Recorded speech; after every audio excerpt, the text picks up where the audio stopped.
The Australian Financial Review.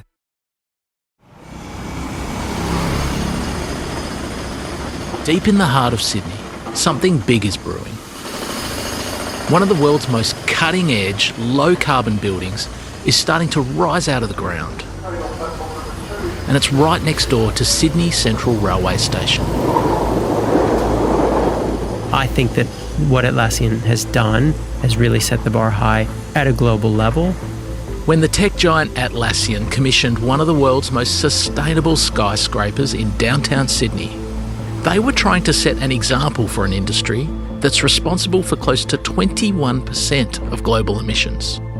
And that statistic is even scarier when you consider the world's most populous nations are yet to fully urbanise. Think about how many apartment towers of concrete and steel will need to be built across India, Pakistan, Indonesia and China in the decades ahead. It's incredibly unsustainable. We've worked out that like Icarus, we've flown too close to the sun. We need to course correct. There's no silver bullet to this problem, and a new breed of builders are coming at it from every angle. Some are turning back to wood as a substitute for steel and aluminium. Others are wrapping the exterior of our buildings in solar panels, even the windows. And architects are experimenting with natural ventilation in the hope it might wean us off the air conditioner.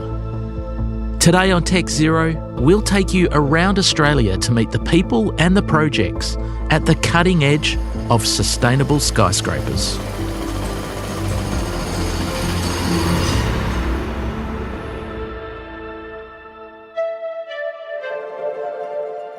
Promising action on climate change is the easy part. Delivery is so much harder, and right now, the world is finding it hard to live up to its promises to tackle emissions. But not everyone's given up. Right now, there's people out there striving to take the carbon out of petrol, trying to build sustainable skyscrapers or even refreeze the Arctic. I'm Peter Kerr, and welcome to the Tech Zero podcast, where we bring you the big green ideas that could get us to net zero and the people risking everything to make them work.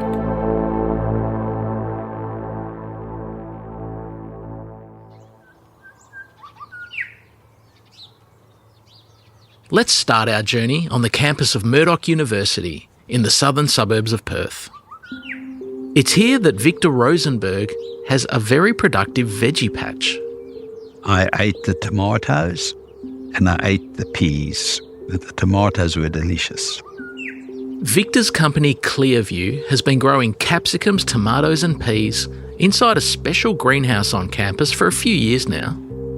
Like a normal greenhouse, the glass windows regulate the heat and the humidity for the things that grow inside. In a hot and dry climate like Perth, air-conditioned greenhouses keep vegetables cool and moist so they can grow. But Victor's greenhouse is special because the glass windows can also generate solar power. We're picking up approximately 30 watts per square metre. Now, it doesn't sound like a lot at that, but, for example, if you take the greenhouse, where we've got, I think, approximately 250 square metres, we're producing about 5.5 megawatts of power, which is enough to actually power a small 3-bedroom house. These special glass windows are ClearVue's flagship product, and Victor says they cut the power bill of the greenhouse by 40%. And they also delivered good vegetable growth too. You had nearly double the volume of tomatoes that came out. Capsicum 53, I think it was, and peas 110% better yield. Those yields are worth a lot of money to the farmer or the grower. But Victor's not in this for the veggies. He wants ClearVue's product to be the future of glass windows in buildings. I want you to think about the skyline in your nearest capital city. The exterior of most modern skyscrapers is almost entirely glass, isn't it? When you look around, you just see miles, tons and tons of glass everywhere. No matter what city you go to, of course the bigger cities, the big buildings are just big users of glass. So I thought if I could use glass as the medium that would be the way to look at trying to get into the energy in the environment. You just knew that you had to use that as your medium to house your technology. So how do you make a window that's transparent enough to provide a view to the outdoors, but also generate solar power? Well, you take two normal bits of glass, and between them you sandwich a resin called polyvinyl butyrol. And Victor came up with a special active material inside the resin which redirects the sun's rays to the edges of the window. By various mechanisms like diffraction, deflection and luminescence, the infrared is pushed to the edges of the window where we have solar strips, and the solar strips convert the infrared energy into power. It's not just about power generation, it's also about providing some shade, which means you need less aircon and therefore less power. Keeping heat from going into the building, thereby reducing your electrical use, is very important. Victor's an octogenarian these days, and he's been trying to win support for these solar-powered windows for over a decade. But in 2024, there are signs that he's finally starting to get traction. Shares in ClearVue have tripled over the past year, and in January they were almost 5 times higher than in March 2023. And that's because legitimate commercial orders are starting to roll in. Pretty soon, when Victor wants to show people his windows, he won't need to drag them to a greenhouse at Murdoch Uni. He'll be able to meet them for a coffee in central Melbourne and point to the building where ClearVue windows are about to be installed. Lots of cold air, lots of cold weather, lots of trams, lots of traffic. We must be in Melbourne. You are, buddy. I've dragged my producer Lap Fan down here to Melbourne to have a look at one of Australia's most sustainable buildings. 2 of them, in fact. First stop, Lap, here on Elizabeth Street. Just walked past the Queen Victoria Market. I've heard they've got pretty good coffee there. They sure do, mate. They've got everything under the sun. But before we go there, I just want to show you this building up here. We're now out the front of the CFMEU building. And on the southern side of this building, there's a lot of black scaffolding where they're building this new training and wellness centre. And this building is the scene of Victor's first commercial sales. So, you know, we talked about how his windows generate solar power. Well, thanks to this building, they're now also generating revenue. How significant does that feel to you, to get your windows on a building in Australia where you can literally grab a coffee and go for a walk and look up at them? Peter, it's the best feeling in the world that our product can actually go up in a building in Australia where the technology was created. That is actually the most satisfying feeling, I must tell you. Yes, we've got interest from Germany and other places, but to have it at home is actually the best. While I had Lap down in Melbourne, there was a second futuristic building I wanted to show him. It wasn't far away from the CFMEU. It was just over in Collingwood. Oh, where are we? We're in Collingwood, mate. This, you can see over here, is the T3 building, and this is what I wanted to show you. Thank you. Thank you. So welcome to Wellington Street. Oh, wow. So what am I looking at? So can you see that building over there that's sort of reddy brown, and it's about 5 stories high with brick, but then on top of that there's like vertical sort of columns going up for another 7 or 8 stories? Yeah, it actually looks like a wooden Lego building. It's really different, isn't it? Well, that top bit up there, those top 7 or so stories, that's made with timber. And what's so special about that timber? So it's not like logs, but this is mass timber. And so mass timber is where you get planks of wood, like plywood. You stick them together to create a larger, stronger building material that can be a substitute for steel in buildings like this. They're making this mass timber up at Wodonga. Now, I'm not going to make you go to Wodonga, but I do have a job for you. When you get back to Sydney, I need you to go to perhaps Australia's most sustainable building. It's getting constructed right now next to Sydney Central train station, and I need you to go into the belly of the beast for Tech Zero and report back for us. Join us after the break when we find out if Lap accepts my challenge.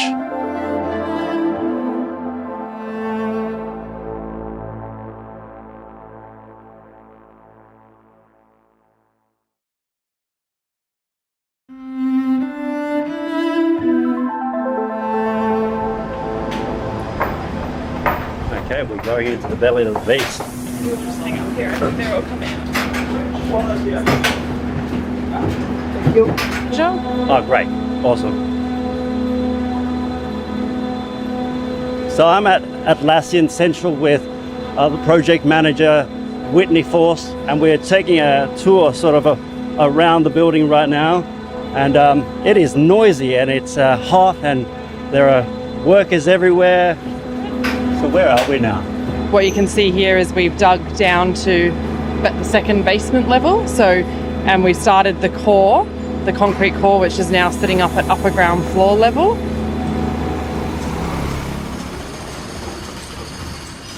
While Lap got the guided tour from Whitney, I caught up with Joe Karten. He's the sustainability manager for Built, and they're the construction company charged with turning the green dream of the Atlassian founders Scott Farquhar and Mike Cannon-Brooks into a reality. It's a massive career highlight. I absolutely love it. What makes it super inspiring are the very high levels of sustainability set by the client at the outset. Right, 50% less embodied carbon than a conventional structure. Atlassian Central won't be using Victor's photovoltaic windows, but it will be encased in an exoskeleton. And that exoskeleton is going to generate solar power while simultaneously providing shade to the building and thereby reducing the power requirements for cooling. Louvers will allow more natural ventilation than most buildings have. And that means Atlassian staff might want to bring a jumper on cold days, because the temperature in some parts of the office will, to a certain degree, rise and fall with the weather, rather than being locked on 22 degrees all day, every day. And just like the T3 building in Collingwood, Atlassian Central will use a lot of mass timber. Mass timber is basically taking nature's building product, which is a tree that's been turned into lumber for building, and we've used it for forever, for millennia. It's combining it, manufacturing it in such a way that gives it increased structural capability, right? So it can span longer distances, it can take greater load, and therefore it can act, I suppose, more in line with what a steel element can do. Another benefit of timber is really the fact that it's effectively, carbon in a building material. So as the tree grows, it's pulling carbon dioxide out of the air. And what they say is 50% of a wood's mass is actually CO2.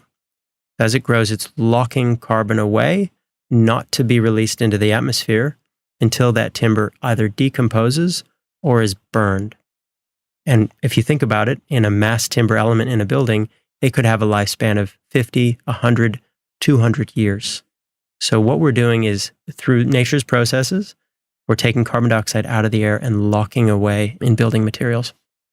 It's a little bit counterintuitive, isn't it? Because we sort of grow up as kids thinking that if you want to do something good for the environment, you plant a tree, and that cutting down a tree must be bad for the environment. But I guess the way you've just explained it, not necessarily compared to the alternative choice. Yeah, look, we have those discussions all the time. And a foundational principle of using timber in sustainable construction is that it must come from a sustainably forested source. So these are forests that are managed for their environmental sustainability. They're managed to maintain biodiversity. And they're managed to have more timber over the long term rather than less. Well, by using timber, the designers of Atlassian Central have reduced the amount of steel, cement and aluminium that's required. But let's not kid ourselves. The project will still need those traditional building materials, and it's going to pay extra for low-carbon versions of them. And that's where our next guest comes in. My name's Tony Dragicevich. I'm the CEO of Capral Aluminium. We're Australia's largest aluminium extrusion and distribution business. We're the only supplier of lower carbon alternatives to the aluminium market in Australia. Capral are like the butchers of the Australian aluminium industry. They buy large logs of wholesale aluminium billet directly from the smelters, and then they chop it up and shape it into the products that we see every day in our homes and offices. Things like window frames and louvers. And when Capral won a contract to supply window frames to the Atlassian Central project, they were told to find very low or zero carbon aluminium. And that's not easy. The majority of aluminium in the world is produced using electricity from coal-fired power stations.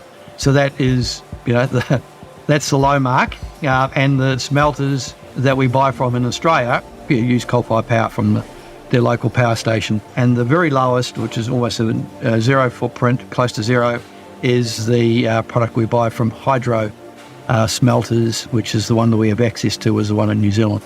The local product represents around 70% of what we buy. The New Zealand product represents about less than 5%, and the balance being made up of 25 to 30% would be of what we're bringing out of the Middle East from the gas-fired electricity.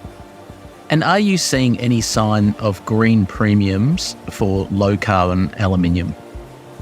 We are seeing signs of premiums, but it's relatively modest. A green premium is the extra price that customers are willing to pay for a low-carbon product.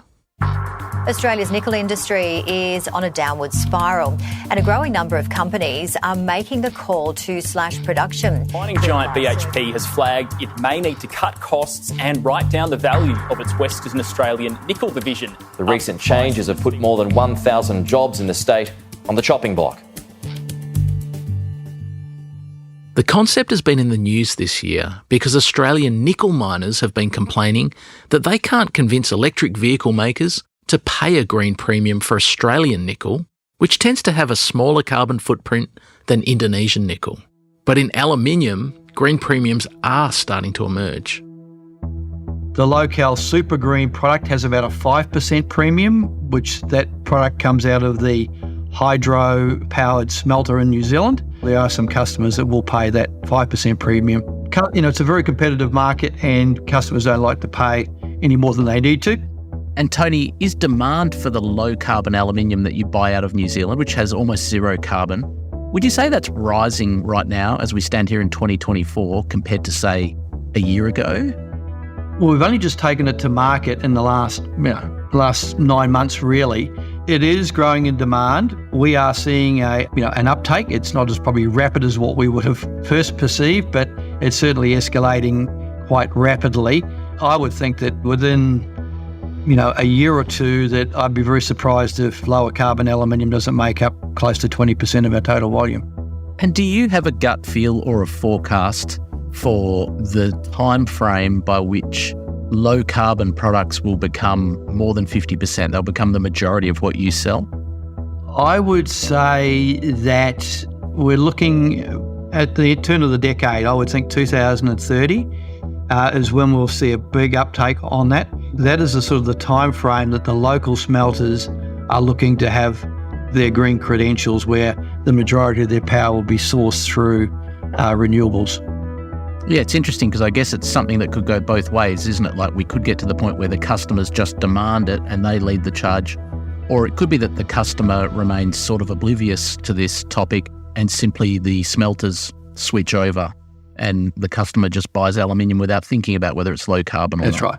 Well, a lot of aluminium extrusion that's supplied in Australia goes into small businesses, into residential homes and things like that, and the end user would really not have a say in what they are getting, so it really comes down to price that the builder can buy it for, etc. So those markets will be slow to move, but the markets that are where you're supplying into bigger organisations or companies that are looking to reduce their global carbon footprint because of the obligations that they've made to net zero, or their journey to net zero, will drive the specification quite quickly, I believe, in the next few years. Joe Karten reckons it's too early to say whether 5% will become the standard green premia for low-carbon building materials. But he agrees that Atlassian Central could have been built much cheaper if the tech giant hadn't demanded such high sustainability standards. It would cost less, right? They've made no secret of the fact that they didn't require the standard property developer margins on that project. So what they did was they invested some extra money of their own to create a real icon of a project. Now, that's invaluable, right? Because attracting talent, and we know in tech, the war for talent is fierce.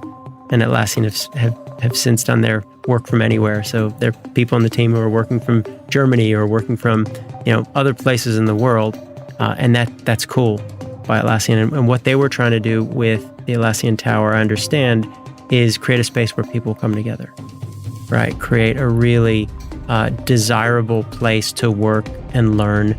And what we all know is that folks from my generation and younger, so the Gen Ys and younger, are really, really preferencing sustainability on equal, if not, more preferential terms than the economic or the financial.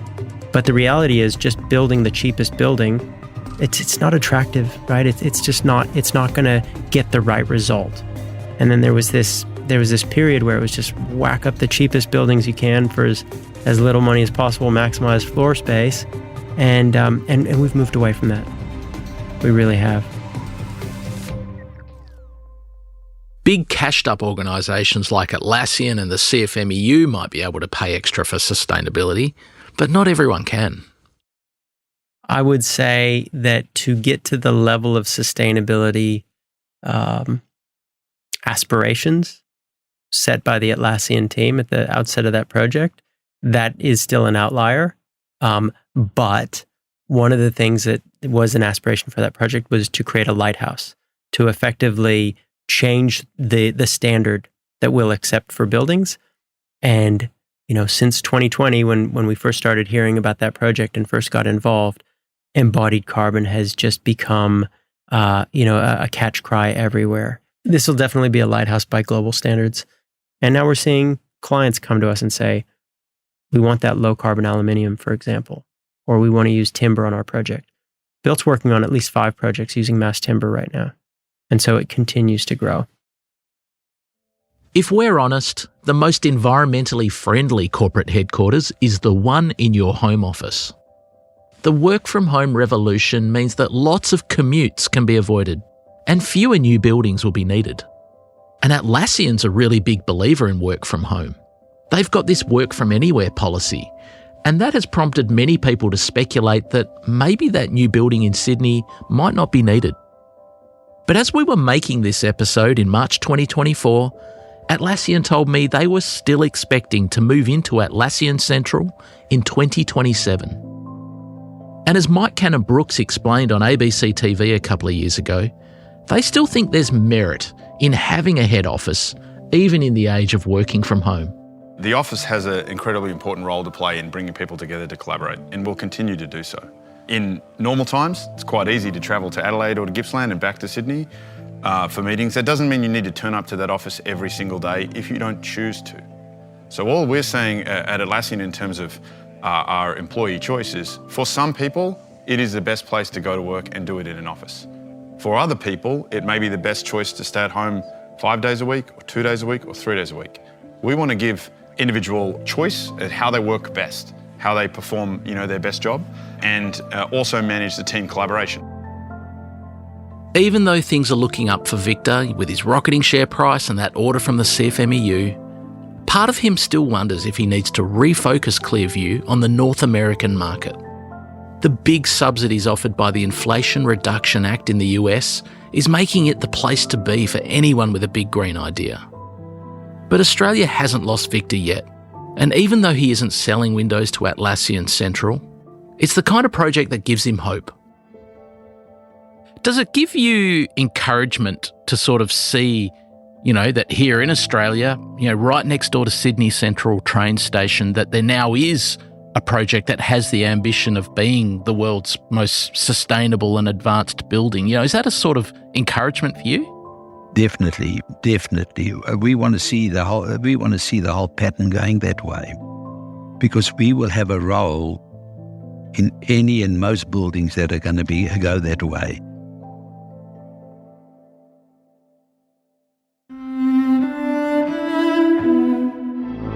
Thanks for listening to Tech Zero. This podcast was hosted and written by me, Peter Kerr. It was produced by Lap Fan, edited and sound designed by Martin Peralta. Big thanks to Cormac Lally, and the executive producer is Fiona Buffini. If you like the show and want to hear more, follow us wherever you get your podcasts, and consider rating or reviewing us, as it helps us find other people. At the Financial Review, we investigate the big stories about markets, business and power. To subscribe to the Financial Review, go to afr.com/subscribe. You can also get in touch with us at techzero@afr.com. Tech Zero is part of the Financial Review's Carbon Challenge franchise.